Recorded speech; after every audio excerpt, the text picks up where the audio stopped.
akpɛbɛ mi dɛ kan kura bɛ nipa tv nya jɔ dɔ fɛ yi kura ne dɛ dabla junction lɛ amuganu tuma Ghana ti kɔ ɛlɛmiɛ kɔ wɛlɛ kabi esi bɛ nyɛfɛ dɔ fɛ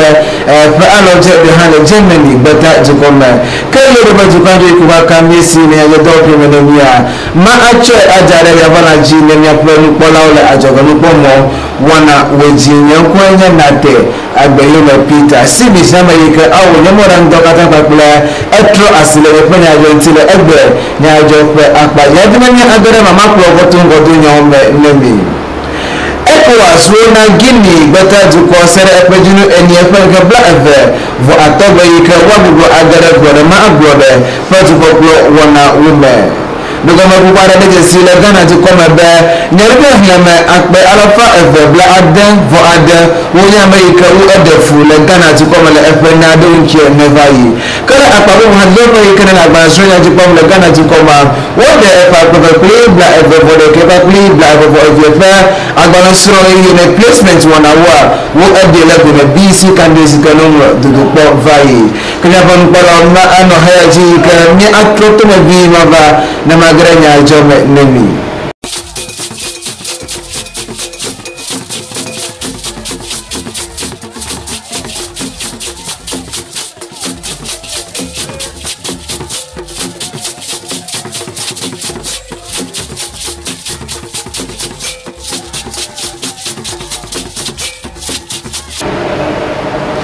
akpɛbɛ mi ɖeka wo kple Banyigba TV le yiyeme ke ne mia atsɔ agbalẽ adzɔ mi enuma ke yi mia atse gɔme le agbalẽsrɔ̃nyawo ƒe akpadzi Ministry of Education nye dɔƒe yi ke ne le agbalẽsrɔ̃nyawo dzi kpɔm le Ghana dukɔme wole me yi ke wo eɖe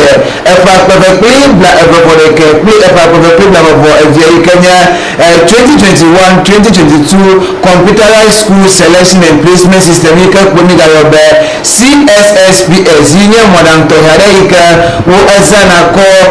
dena suku yi ke ne ɖeviwo tia le ʋuƒomlɔ yiwo me yi ke wo anɔ gegem ɖe titina suku le Ghana dukɔme godo yi ke nye second cycle institutions wo kele dzo de dzesi be nene ƒe afɔ ɖe ya edze le ƒe dzinu etɔ eƒe ke bla eve vɔ adie gbe va yi ke le agbalẽsrɔ̃dzikpɔdɔ ƒe nyanua woɖe me be ɖevi xlẽme akpe alafa atɔ̃ bla atɔ̃ vɔ atɔ̃ alafa etɔ̃ bla atɔ̃ vɔ etɔ̃ yi ke le English gbema enye 55,353 wo nene ƒe me yi ke wo edze hena placement dodo le Ghana dukɔme ke ɖevi xlẽme akpe alafa etɔ̃ bla ade vɔ andre alafa enyi kple wuiɖeke yi ke le English gbema yenye 367,811 wo kɔ sukulu na wo le Ghana dukɔme ke ɖevi xlẽme akpe alafa ɖeka bla enyi vɔ andre alafa atɔ̃ bla ene vɔ eve yi ke le English gbema yenye 187,542 wo nye ɖevi yi ke wo awɔ place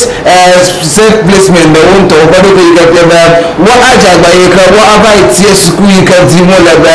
wo ayi ke le dɔwɔƒe ƒe nyanua wona megbɔkpɔ ɖevi xlẽme akpe alafa ɖeka kple edzi vɔ mɔ be wo adze agba yi ke wowɔ suku tetia ne senior high school yi ke nye SHS wo kpakple senior high technical school yi nye SHTS kpakple technical and vocational education and training school so yi ke nye TVET suku le Ghana dukɔme godo ke le agbalẽsrɔ̃dzikpɔdɔ ƒe nyanua woɖe me be le dzinu yi ke ne va yi bale yi ke mi de dzesi ne mi le Banyigba TV nyadzɔ gbɔgblɔ le eƒe gome ƒe akpadzi be dudɔƒe yi ke ne ele ɣetoɖoƒe Afrika ƒe dokpɔnyawo dzi kpɔ le Afrika dukɔwo me yi ke nye West African Examination Council waye dudɔƒea wole me ɖe yi ke wo ɖi kɔ gblɔ be yo eto ƒle sukuvi xlẽme alafa ɖeka bla etɔ̃ vɔ enyi yi nye 138 tɔwo ƒe metsonu alo dodokpɔ metsonu yi ke asu ɖeviawo sia yo te ƒle nene ƒe dodokpɔ yiwo katã me ke wodzi wo ɖe me be ne ele ŋku ɖe ƒe akpɛbɛ kpli bla eve vɔ ɖeke ƒe BC yi ke woŋlɔ ŋutia ɖeviwo katã ɖe woŋlɔ ŋkɔ yi ke wodze na dodokpɔ ŋɔŋlɔa yo nye akpe alafa atɔ̃ bla andre vɔ eve alafa ɖeka bla ade vɔ andre yi ke nye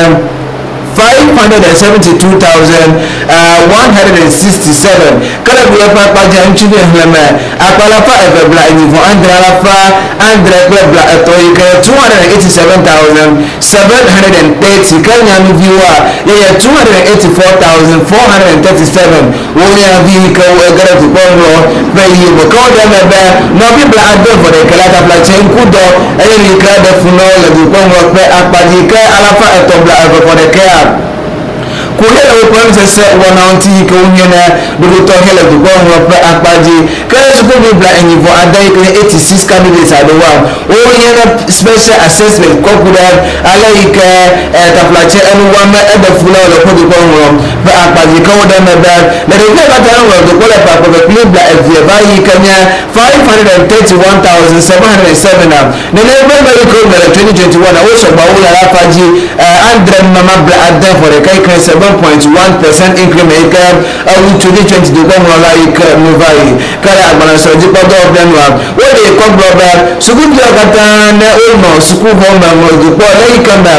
sukuu wo apawe enyi pakra bla for enyi ka 18,028 yo wo do po la do po mo ho ikanya akpa evara pa da kabla atom for enyi 2,158 nema ikanya de ni na akpa anjala fa ato we ato wo ko goma de ko mo ika na vai je tala ko mo kwa placement ado na de vi ko je be yo agara tisina school and kana to come godo kanya acho la zubu danyo mena ni kanya ano hadene banano pa akpati 3 la ngoma bubu ika na Jetma Institute World Health Organization pakbla US Human Reproduction Program yonya judo pa atoyika wo ala na nkuda la masenya unti la ike magodo waja ba iko kontra rekodo la ike mo won gom kuku le juko ala fa de kakibla atoyika de 150 countries yo jaba iko wo so vile ko kuda unintended pregnancy so ika nemia agble le batinwa afuika omono mo pono alo to bodo wana o majabu afuika na adomoda wo ade yesi bela gana to come chopa ko the play we atona sine pa ko the play we ashekia de bi ka wo fuika wo de le bono ko yi ka fi be esedame bono fu de da yeye akba ala fa bla adam for adai kanya 266,000 wonye na America wa for the day le gana to come ko de yesi bela pakpa le pakpa kala fa sheke bla sheke bela sine pakpa kala fa sheke bla sheke for onem in 1990 ko that's 1994 le pa no yiko ba ya akpa be 2015 that's 2019 na ga fa for the aida ejiyo malala faji bla eto for adam kala do be pa nyanwa wa de me be na fa de ko ikana yo alum go ko ikana yo ada yesi be gana bi ji 1.33 million wo de be America o akofu le aparatrosi aparatrocho aparatropi atana sinewi acheke ika weba nodi na bla alafa akbarafa andre bla en for the kai 741,000 o nyere ne peme iko fofo eyiwa o moko monola duma papa de nema ikanya amehla na akbarafa bla adavo adawe di efukoto afodada wana yema ka Dr. Hemina Palacio ikanya simonola alosi wona Jetma Institute ko brother no go ku ikana yewa a pere job